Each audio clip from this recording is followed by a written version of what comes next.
તો મિત્રો ગુજરાત સરકારનું જે પશુપાલન વિભાગ છે તેમની અગત્યની યોજનાઓમાં વર્ષ 2024 માટે ઓનલાઈન અરજીઓ શરૂ કરી દેવામાં આવેલી છે। તેમાંની એક યોજના એટલે કે ખાણદાન સહાય યોજના। મિત્રો આ જે ખાણદાન સહાય યોજના છે તે યોજના અંતર્ગત પશુઓને ખાણની સહાય આપવામાં આવતી હોય છે। તો આ યોજનામાં ઓનલાઈન અરજી ફોર્મ જાતે કેવી રીતે ભરી શકાય તેના વિશે આજના વિડીયોમાં ચર્ચા કરીશું। પરંતુ તે પહેલા વિડીયો ગમે તો લાઈક અને શેર કરી દેજો, ચેનલમાં નવા હોય તો ચેનલને સબસ્ક્રાઇબ કરી દેજો।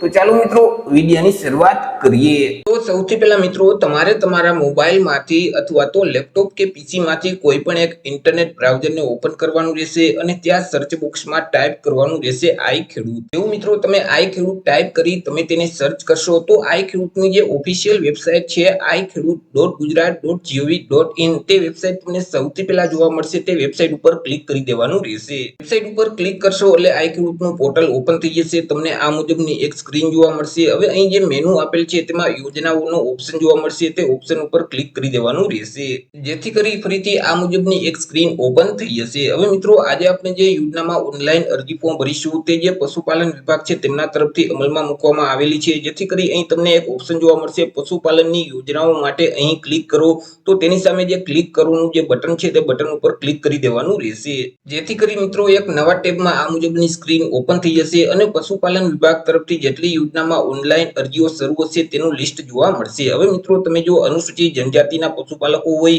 તો અહીં જે બીજા અને ત્રીજા નંબરની જે યોજના છે તેમાં તમારે અરજી ફોર્મ ભરવાનું રહેશે। તે સિવાય મિત્રો તમે અનુસૂચિત જાતિના જો પશુપાલક હોય તો મિત્રો તમારે 6થા નંબરની અને 8મા નંબરની જે યોજના છે તેમાં તમારે અરજી ફોર્મ ભરવાનું રહેશે। અનુસૂચિત જાતિ અને અનુસૂચિત જનજાતિ સિવાય બાકી જે તમામ પશુપાલકો છે એટલે કે મિત્રો ઓબીસી કેટેગરીના પશુપાલકો છે, સામાન્ય વર્ગ એટલે કે જનરલ કેટેગરીના પશુપાલકો છે તો તેઓએ અહીં જે 22મી અને 23મી જે યોજના છે તેમાં અરજી ફોર્મ ભરવાનું રહેશે। તમને જે યોજના લાગુ પડતી હોય તે યોજનાના નામ ઉપર તમારે ક્લિક કરી દેવાનું રહેશે જેથી કરી મિત્રો આ મુજબની એક સ્ક્રીન ઓપન થઈ જશે અને યોજનાની તમામ માહિતી તમને જોવા મળશે। ઓનલાઈન અરજી ફોર્મ ભરવા માટે અહીં જે અરજી કરવાનું જે બટન છે તેના ઉપર ક્લિક કરી દેવાનું રહેશે જેથી કરી ફરીથી આ મુજબની એક સ્ક્રીન ઓપન થઈ જશે। નીચે તમારે સ્ક્રોલ કરવાનું રહેશે। નીચે સ્ક્રોલ કરશો તો અહીં તમને એક પ્રશ્ન પૂછવામાં આવશે તમે રજીસ્ટર અરજદાર છો કે કેમ। જો તમે રજીસ્ટર અરજદાર હોય તો આ સિલેક્ટ કરી દેવાનું રહેશે, નહીતર તમારે ના સિલેક્ટ કરવાનું રહેશે। ત્યાર પછી આગળ વધવા ક્લિક કરો તે બટન ઉપર ક્લિક કરી દેવાનું રહેશે। એટલે નીચે મિત્રો અલગ અલગ તમને બટન જોવા મળશે। તેમાં સૌથી પહેલા નવી અરજી કરવા ક્લિક કરો તે બટન ઉપર ક્લિક કરવાનું રહેશે। આગળ મિત્રો તમને એક અરજી ફોર્મ આપી દેવામાં આવશે। તે અરજી ફોર્મમાં તમામ માહિતી ભરવાની રહેશે। સૌથી પહેલા અરજદારે પોતાની વિગત આપવાની રહેશે જેમ કે અરજદારનું જે નામ હોય તે નામ આ બોક્સમાં ટાઈપ કરી દેવાનું રહેશે। પિતા અથવા તો પતિનું નામ અહીં ટાઈપ કરવાનું રહેશે। અટક એટલે કે સરનેમ આ બોક્સમાં ટાઈપ કરી દેવાની રહેશે। તમારા જિલ્લાનું નામ અહીંથી સિલેક્ટ કરી દેવાનું રહેશે, તાલુકાનું નામ સિલેક્ટ કરી દેવાનું રહેશે અને ગામનું નામ સિલેક્ટ કરવાનું રહેશે। ત્યાર પછી મિત્રો અહીં જે ત્રણેય બોક્સ છે તેમાં તમારે સરનામું ટાઈપ કરી દેવાનું રહેશે। તમારા એરિયાના જે પિનકોડ નંબર છે તે અહીં ટાઈપ કરી દેવાના રહેશે। તમે સ્ત્રી છો કે પુરુષ તે અહીંથી સિલેક્ટ કરી દેવાનું રહેશે। ત્યાર પછી મિત્રો તમારી જાતિ કઈ છે તે જાતિ અહીંથી સિલેક્ટ કરવાની રહેશે। જો તમે એસસી અથવા તો એસટી કેટેગરીમાં અરજી ફોર્મ ભરતા હશો તો અહીં એસસી અથવા એસટી નો ઓપ્શન જોવા મળશે, તેને તમારે સિલેક્ટ કરી દેવાનું રહેશે। ત્યાર પછી મિત્રો તમારું જે આધાર કાર્ડ છે તે બેંક એકાઉન્ટ જોડે લિંક છે કે કેમ। જો આધાર કાર્ડ બેંક એકાઉન્ટ જોડે લિંક હોય તો આ સિલેક્ટ કરવાનું રહેશે, નહીતર ના સિલેક્ટ કરી દેવાનું રહેશે। ત્યાર પછી મિત્રો તમે દિવ્યાંગ વ્યક્તિ છો કે કેમ। જો તમે દિવ્યાંગ વ્યક્તિ હોય તો અહીંથી મિત્રો આ સિલેક્ટ કરી દેવાનું રહેશે, નહીતર ના સિલેક્ટ કરવાનું રહેશે। તમારા જે તે મોબાઈલ નંબર હોય તે અહીં ટાઈપ કરી દેવાના રહેશે। જો તમે ઈમેલ આઈડી યુઝ કરતા હોય તો તમારું ઈમેલ એડ્રેસ અહીં ટાઈપ કરી દેવાનું રહેશે।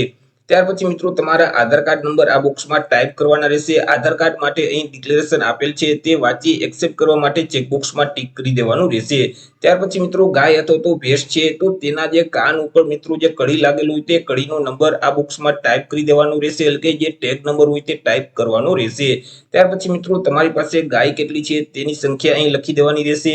ભેંસ કેટલી છે તેની સંખ્યા લખી દેવાની રહેશે। જો ગાય અથવા તો ભેંસ સિવાય અન્ય કોઈ પણ પશુ હોય તો મિત્રો તેની સંખ્યા પણ આપવાની રહેશે, જેમ કે અન્ય પશુનું નામ અહીં ટાઈપ કરવાનું રહેશે અને અન્ય પશુની સંખ્યાઓ અહીં ટાઈપ કરી દેવાની રહેશે।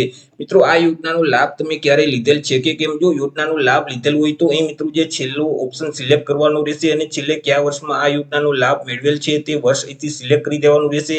પરંતુ અગાઉ ક્યારે તમે આ યોજનાનો લાભ નથી લીધેલ તો અહીં જે સેકન્ડ નંબરનો ઓપ્શન છે ક્યારેય લાભ લીધો નથી તેને સિલેક્ટ કરી દેવાનો રહેશે. આગળ મિત્રો તમને દૂધ ઉત્પાદક સહકારી મંડળી જે લાગુ પડે છે તેની વિગત આપવાની રહેશે. તેમનો જિલ્લો અહીંથી સિલેક્ટ કરી દેવાનો રહેશે, તેમનો તાલુકો અહીંથી સિલેક્ટ કરી દેવાનો રહેશે અને દૂધ ઉત્પાદક સહકારી મંડળીનું જે તે નામ હોય તે નામ અહીંથી સિલેક્ટ કરવાનું રહેશે. ત્યાર પછી તમારે રેશન કાર્ડની વિગત આપવાની રહેશે. તમારા જે તે રેશન કાર્ડ નંબર છે તે આ બોક્સમાં ટાઈપ કરી સર્ચના બટન ઉપર ક્લિક કરી દેવાનું રહેશે, જેથી કરી તમે જે રેશન કાર્ડ નંબર આપેલ છે તેમાં જેટલા સભ્યના નામ હશે તેનું લિસ્ટ તમને જોવા મળશે.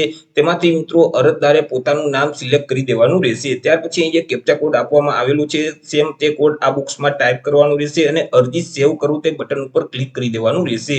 જેવું મિત્રો તમે અરજી સેવ કરો તે બટન ઉપર ક્લિક કરશો એટલે તમારી અરજી સેવ થઈ જશે. તમને એક અરજી નંબર આપી દેવામાં આવશે કે જે અરજી નંબર તમારે સાચવી રાખવાના રહેશે.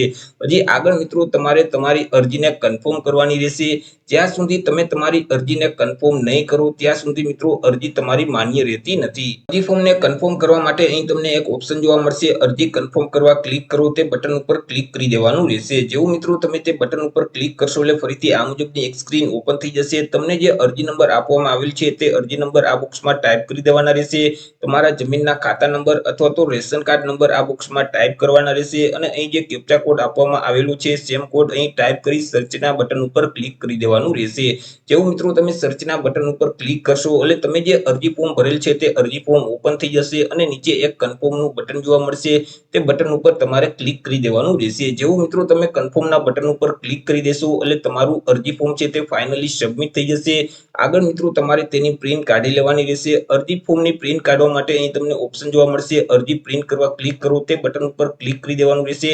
જેથી કરી ફરીથી મિત્રો અરજીની વિગત માંગશે, જેમ કે અરજી નંબર અહીં ટાઈપ કરવાના રહેશે, રેશન કાર્ડ નંબર ટાઈપ કરી દેવાના રહેશે, કેપ્ચા કોડ છે તે આ બોક્સમાં ટાઈપ કરી પ્રિન્ટના બટન ઉપર ક્લિક કરશો તો તમે જે અરજી ફોર્મ ભરેલ છે તેની પ્રિન્ટ નીકળી જશે. તો આવી રીતે મિત્રો ઓનલાઈન અરજી ફોર્મ ભરી તેની સાથે તમામ ડોક્યુમેન્ટ એટેચ કરી અને તમારા જિલ્લામાં આવેલ જે પશુપાલન વિભાગની કચેરી છે તે કચેરીમાં 7 દિવસની અંદર તમારે અરજી ફોર્મ જમા કરાવી દેવાનું રહેશે.